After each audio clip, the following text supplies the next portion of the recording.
Hello everyone, welcome to another Power Talk with Archana. This is your platform to reach out to the stars. Plan your success with me, Archana, as I lead you, inspire you, and support you to unleash your passion and expertise, coach you and mentor you to achieve your goals, your success goals, and help you carve your dream life as you've always dreamt for. With my world class virtual and in person coaching and mentoring. Welcome to my world as I collaborate with business leaders from across the world. Let's meet one such business leader, Anirban Roy. Anirban is a part of my professional network based in Bengaluru, India. He's your brand building strategist, your role model to look up to for understanding the nitty-gritties involved in creating a brand. From customer acquisition to customer retention, he aces the art. Anirban has given this industry more than 17 years now. He is heading the strategic planning south with Ogilvy, the largest PR agency in the world. He has unlocked growth for brands such as BMW, Harley Davidson, Amazon, KFC, to name a few. Let's find out what this gentleman has in store for all the media professionals out there. Let's welcome Anirban on board. Hello, Anirban. How are you doing? Hi Archana, I'm good. How are you? I'm very well. Thanks a lot, Anirban, for coming on board. It's an absolute pleasure to have you, and we are waiting to listen to the sizzling stories and, of course, unveil all the secrets behind your success story of creating brands out of companies. Amazing. Let's start this journey, Anirban. Tell me, you are the master of the trade, brand building and innovation. What is brand building for you? Well, I look at it in a very simple manner. I think brand building is about, creating a host of neural associations in people's mind, and trying to achieve what they call, what Phil Barden calls, what fires together wires together, right? And what wires together fires together. What does it mean fundamentally? Imagine an infant meeting a dog for the first time, right? And imagine the dog is barking at the infant. And every time the infant meets the dog just keeps barking. So gradually the infant develops a fear, a sense of anxiety, because that is what the infant kind of associates the dog with, right? It's the same with brands. It's the same with brands. When we put out messaging which is consistent and the emotions around it, which is consistent, the positioning of the brand, I think all of that kind of helps build what I call neural pathways in our brains, and it makes lives easier for us to kind of pick a certain brand when we are out, say in the supermarket, or we're looking to buy the next car, or we're looking to buy the next phone. People, I think, ordinary people don't care much about brands. I mean, I think marketeers and advertising people obsess about brands, but ordinary people just kind of hire brands to get a job done. So I think brand building is about figuring out what's the kind of job that you want to get done via your brand. What's the association therefore you'd like to build, right? It's about, I look at brands as as frames, and the concept of framing is very simple. For example, if you take ABS as an example of a feature in an automobile, which is automatic braking system. It's a common feature which is present in all sorts of cars, right? Yeah. But ABS is framed by Volvo from a point of view of safety. It's framed by Mercedes from the point of view of comfort, and it's framed by BMW from the point of view of the joy of driving, right? So same feature, but the framing makes it different, and therefore it attracts a different target cohort, a different mindset, and that's what makes, for example, all these three brands great and iconic in their respective ways. Wow, amazing. I loved it. I loved your concept of association, and I loved your concept of framing things differently so that it creates that emotional connect with your target audience, and you have them rolling and drooling over your concept and your product. Amazing. Great. Anirban, we hear so much about brand building and brand positioning, but I'm sure with your experience, been more than 17 years now, I'm sure you can cite few examples for our audience to know how you've been able to create magic in this realm, how you've done it all. Can you share some examples with us? I don't know about magic, but I can definitely talk about our effort at shaping brands and stuff like that. So let me talk Yeah, about, say, one of the brands that I work for currently, which is Amazon, right? And that's a brand that we've been associated with for quite some time, because I obviously have the privilege of working with Ogilvy.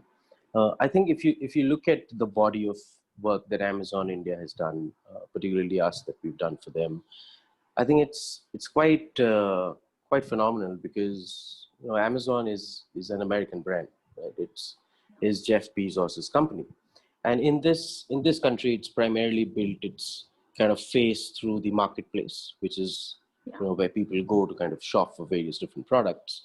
But if you look at how they've built, how we've been able to build their image, or the point about association that I just made a couple of minutes back, it's actually created a very Indian perception, right? If you think about campaigns like Apni Dukan, or when we did yeah. something around value for money and we said Kitne mein mila, right? Those Mm, two are very, uh, I think, appropriate examples of phraseology that actually reflects consumer reality. When you buy, something which is at a great price, people take a look at it and then, they ask, "Achha, kitne mein mila?" Right? That's a very colloquial term, yeah, and that's something that I think Amazon has done very well.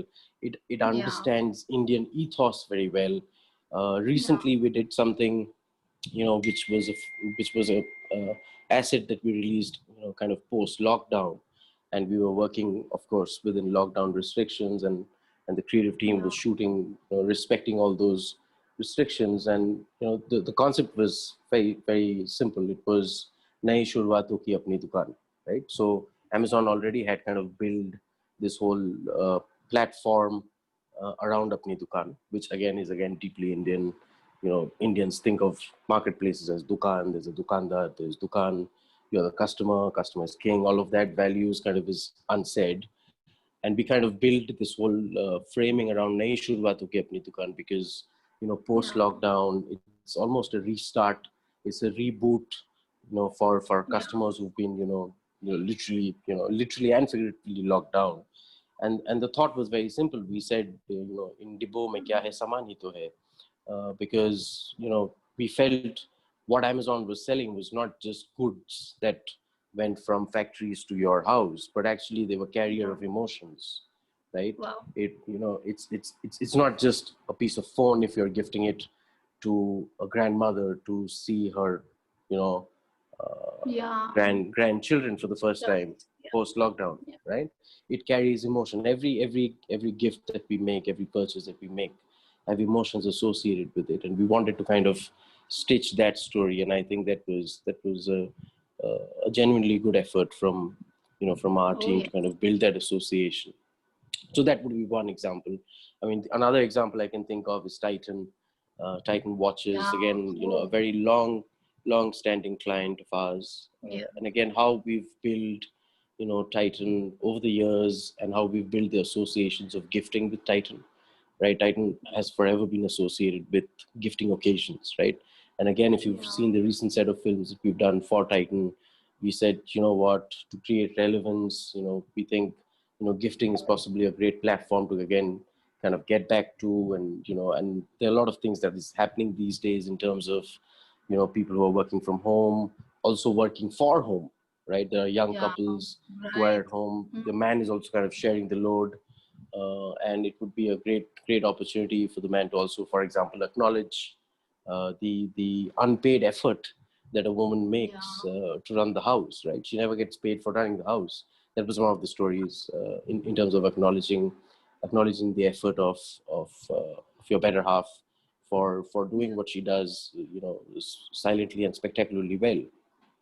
So those would be, a couple of examples in terms of how, brands have kind of, at least we've tried to build some meaning, some associations, some value Yeah. systems with brands.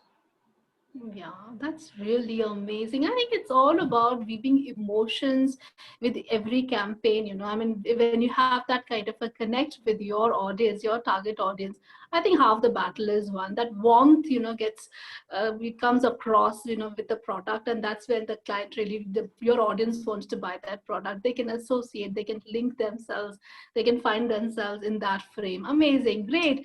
Okay, tell me, Anirban, you have a big team you work with, and I'm sure there are people every day in and day out wanting to know what is that Anirban wants in a media specialist, or maybe in a brand manager. What are those attributes that you look for in your colleague or somebody you are venturing to look after one of your campaigns?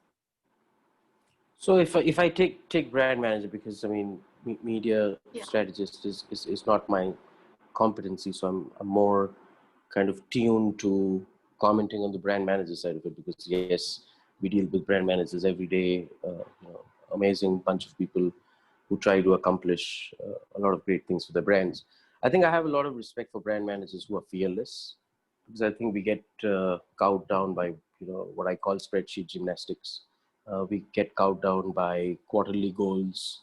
We get kind of sucked into this whole chasing one target after the other. And don't get me wrong, it's important. It's a commercial no, no, of enterprise at the end of the course. day. Yeah, every organization is a commercial enterprise. We are here to sell, we are here to make a profit. All of that is understandable. But I think the brand managers that kind of stand out for me are people who are fearless, are people who are deeply curious about how the mind works. How do humans behave? Why do they behave the way they behave? Right? I'm very respectful of brand managers who put consumer first, right? Yeah, Again, work that I've done in the past, say, for example, with Delhi, with Coke, with BMW, with KFC, part of the Yum brand portfolio. These were all, yeah, we had, great people leading those brands who were very, very consumer obsessed, right? And yeah, they spent a lot of time outside their offices with consumers, in their natural environments, yeah, oftentimes just observing how people behave. Like, for example, in a QSR setting, quick service restaurant setting, like KFC, what happens when a person walks in, right? How long do they kind of yeah, look above and look at a menu board, right? How do they make their choices? Do they consult some people? Do they not consult? Are they coming in single? What time of the day are they coming in? What are the yeah, choices that they're making? Why are they opting for a fried chicken versus a burger? Small things which we don't often think about actually yeah, can unlock an insight, can unlock a particular promotion strategy. So I think it's about brand managers who can be fearless, who can be curious about the consumer, who are very obsessed about the consumer, who think a lot about why we behave the way we behave. I mean, we are a product of a yeah, social experiment that's been going on for centuries, right? I mean, which is absolutely. evolutionary biology, right? I mean, we behave the way we are kind of biologically programmed to behave in a certain way, right? Totally. There's a reason why we like sweet, or rather Yeah, than bitter or spicy stuff, because we are coded to right. kind of True. appreciate sweet things, because it kind of gets us going. It gives us an energy rush. Yeah, And last thing, I think I also like one of the things that I've seen personally in terms of my reading of folks that I've worked with. I also like people who kind of have a healthy disregard for the impossible, because I think if you are always kind of sacrificing your idea at the altar of what is possible, then you will never get anywhere which is new or yeah, remotely original. You'll keep absolutely. producing, more of the same, and you'll keep producing what I call landfill, because advertising is full of landfill, and Yeah, landfill totally. doesn't attract people. It doesn't get noticed. It gets, it'll pass like what David Ogilvy says. It'll pass like a ship in the night. Amazing, amazing. I hope all the PR people, the amateurs, are all ears here. Beautiful pointers out there for all of you to know. It's all about staying grounded to what your customer wants. Be sensitive, have eye for detail. You need to think outside the box. Please, you need to break those shackles to stand out. Think different, do different, and deliver different. And that's what PR building and brand building is all about. And be absolutely non-apprehensive of putting forth your perspective, because that's who you are. and that shows in your campaign. Lovely, lovely, Anirban. Thanks a lot. Tell us, what are those few pointers you would like to give to people, maybe five do's and five don'ts about brand building and positioning, things people should really, really concentrate on, and five things they should just stay away with. I think I'll start with the staying away bit because that's easier. I Sorry? think I think I'll start with staying away bit because it's easier. It comes more intuitively to me. I think we should try and stay away from making brands schizophrenic. Now that digital is the new reality and we are all marketing in the digital world, oftentimes I've noticed that sometimes brand fall into the trap of being different things to being different things on different channels, right? Which I think is a classic trap, right? Because of course you should play to the strength of the channel and you should kind of optimize the asset for that particular channel, whether it's TV or whether it's press or whether it's within digital, whether it's Facebook, LinkedIn, Instagram, Twitter. If you're going Yeah, after emerging technologies like AR, VR, of course you should play to the strengths of those channels. But I think it's important to keep an eye on the tone of voice, how your brand behaves, because it's just like humans, right? I mean, it's not that you're going to be mercurial inside your house and you're going to be blatantly zen outside your house, right? true. It'll come across as very unnatural. So that's Right. one thing to avoid. I think the other thing to avoid, which I think is an industry level challenge, which is to try and battle short term thinking, right? Which Yeah, is what Ogilvy calls as tactification, and we think tactification are eating brands, right? yeah, We need to take a point of view on brands, across time horizons, right? Of course, we'll have the immediate and the here and the now, and the urgent will always take over the important. yeah, Appreciate that, but I think we need to have a medium term and a long term view of brands, because we've seen from our global research that marketeers who take a point of view across time horizons actually earn back more for the dollars that they invest. Right? It's a deeply symbiotic relationship. So the more yeah, medium term and long term approach you take, the more you get out of your short term and long term brand building efforts. Right? So that's the second yeah, thing to avoid. I think the third thing to avoid is to, and while it's an obvious thing, I think it's is to avoid anything that is boring, right? Because we yeah. assume, again, anything that we put out there, we assume, because we spend so much time thinking about brands, because that's our livelihood, source of you know food on the table, literally. We True, obsess a lot about brands, but consumers don't. So if you put something out there which is boring, it will not get noticed, right? And the first true. job of advertising, and marketing is different from advertising, right? Advertising is the Yeah, voice of marketing, and marketing is what marketing is. And I yeah, think the job of advertising is to get your stuff noticed, right? On an yeah. average, I was reading somewhere, the average Indian consumer receives more than 3,500 advertising messages in a day.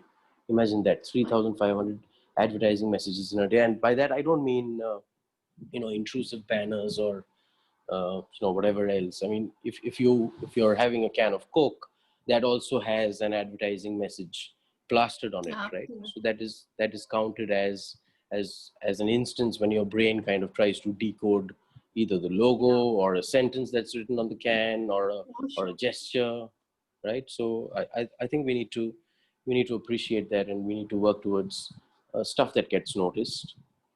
So True. that would be the third one. I think I'm very skeptical of folks who try to tick boxes. I've always seen people do spectacularly well when they don't try to just tick boxes, because ticking boxes will only get you so far, right? I mean, there's this famous Einstein saying, right, that if you want the results to be different, you have to go to different places. You can't keep doing the same thing and expect different results, right? So Totally. that's another thing that I would kind of perhaps suggest in terms of things to avoid. So those would be my list of things to avoid. Things to do, I think embrace uncertainty. That's one Yeah, of the top things on my list, because when you're creating something original, you have to be uncomfortable with that idea. And this is something that I kind of encourage my clients and my colleagues and my peers as well. and we need to Yeah. be okay with, creating something that makes us uncomfortable. Because the moment it makes us uncomfortable, that's when you know that there is some seeds of magic in it, right? I mean, otherwise, again, you just end up creating a sea of wallpaper. Yeah. It's not gonna stand out, right? It's very important to stand out because people's attentions are very divided these days, very fragmented. Too many screens that they're looking at, too much content being thrown at them, and you have to kind of get past that attention wall for you to even register your message, for your brand to even get noticed. And I think uncomfortability is a part of it. So that's one thing. The other thing that we always kind of try and champion is to ask ourselves, you know is is this idea something that the consumer will resonate with, right? Because Yeah. again, we can sit in our ivory towers and we can write and think and put something out which we are very pleased about. But as Piyush says, we are not just artists, we are commercial artists. So we are Yeah. here to sell, right? Our job is to ensure that our clients' factories almost run out, right? They have to Yeah. kind of do double shifts to kind of keep the demand going, right? That's the dream world that any marketer would kind of think of, right? Where Yeah. you're constantly producing and trying to keep up with consumer demand, but to kind of generate that demand, I think we need to get creative about it. Right? So that's the second thing. The other thing is to be, I think, instead of looking at emerging platforms or digital as the shiny new toy, which you want to use either for reach or for relevance or for, I don't know, engagement. People call it various different words. I think they use a lot of jargons, but I think we will be good if we use kind of channels to kind of reach the consumer at an opportune time and a moment. Because I think what digital allows us fundamentally versus say non-digital channels or traditional channels is that it allows me to reach you at a time when oftentimes you are deliberately searching for something, for example, or you're Yeah. browsing a particular hashtag on Instagram, for example, right? You may be browsing not with the intent of purchase. I don't think consumers are in the market 24/7, 365 days a year. You might just be, for example, searching for the hashtag OOTD, which is outfit of the day, right? And you just might be a Yeah. person who's interested in fashion, for example. But Yeah. it's important for me to understand uh, how consumers behave on digital. What are they searching for? And like I said, consumers are not always searching for brands. They are searching for stuff Yeah. that interests them, right? So they are True. searching for, how do I look good? How do I dress up for an interview? How do I hide dark circles? I'm just giving examples of Yeah. what would be large volume searches on Google, on Instagram, on YouTube videos, and that's what consumers are looking for. And you need to find a way to kind of plug your brand or plug your conversation, at a time and a moment when the consumer is kind of in the mindset, at least, right? Not always in the True. mindset to buy, but at least True. in the mindset to kind of positively receive your message. And if you look at, for example, the work that Ogilvy Bombay had done to kind of encourage the banning acid sale, right? Because there were too many incidents, Yeah. of people using acid, as a weapon Women. against women, right? And we did this campaign called End Acid Sale, and I remember it received a lot of PR, a lot of word Accolades. of Yeah. mouth. It received a lot of awards as well. But End Acid Sale was actually plugged into into the digital channel where women and people were looking for beauty tips, right? And we said, Yeah. when people look for beauty tips, that's a great time to have a conversation around ending acid sale, right? Because Absolutely. it would be provocative, it would be striking, it would make sense, it would stand out, versus doing a run of the mill public service announcement, for example, on television, which would have been easier, more comfortable, more predictable. But that's not something Yeah. that the creative guys thought about. So those would be some of the learnings that I have learned, which I think would be on top of my list in terms of things to keep a watch out for. Amazing, powerful points out there, Anirban. The first, and I mean, like, what I really loved is it's not, we are not artists, we are commercial artists. Our brand has to be really catchy. Our brand has to be something people keep asking for more. They're left asking for more, and that's is the kind of campaign you need to work on and create. Amazing, absolutely amazing. So, you're all about brands, Anirban. What are those brands that are really close to your heart? What is your brand? Oh well, if I remove the planner's hat and if I think about myself as a person, I think there are some that stand out personally to me as a consumer. I'm not responding to this as an industry professional anymore. For Yes. example, I'm an absolute Coke fanboy, right? I mean, there have been several Okay. instances that when I have walked out of restaurants that don't serve Coke, they serve Pepsi. I'm not going to sit down and have that meal. I Okay. have that like that kind of loyalty, if you will. So Wow. Coke is one brand that I really love. Also love the way they do their job, the kind of work that they've done over the years, even recent times. Nike is another brand that I'm deeply in love and awe of. I think Wow. again, if you look at the kind of work that they've done in recent times, during COVID and with COVID, whether it's the comeback campaign or whether it's if you want to play for the world, stay at home and play for the world. I think those are Yeah. just brilliant insights, brilliant ways of kind of framing what is so uniquely Nike and yet Yeah. unpredictable, so that it gets noticed. And when you get noticed and when people love what you share, I mean, Yeah. it gets viral. So Coke, Nike are definitely top of mind. Two brands from two different categories that I really love. KFC is another brand that I have personally Hmm. handled. Back in Delhi, I handled KFC out of Manila. So KFC is again a brand that's close to my heart. Amazon is Wow. a brand that's again Yeah. a brand that's close to my heart for obvious reasons. So yeah, those would be some brands that I really love. Wow, amazing. So Nike, Coke, Amazon, KFC, all the people associate, you're doing something really right because you have a very loyal customer there. Amazing. Thanks a lot. Thanks a lot, Anirban, for coming over and speaking to my audience. It was amazing. Lot of information, lot of knowledge for them to enjoy. Thanks a lot and have a wonderful life ahead. Thank you so much, Archana. It was a pleasure to be on the show. Thank you so much. That was Anirban Roy for you, your brand building and brand positioning guru. I'm sure you'll find lots of juicy nuggets out there to prep yourself and ace the art of brand building. I hope you really enjoyed this conversation. And remember, you're not an artist, you're a commercial artist. I wish all of you the very best and stay tuned for more.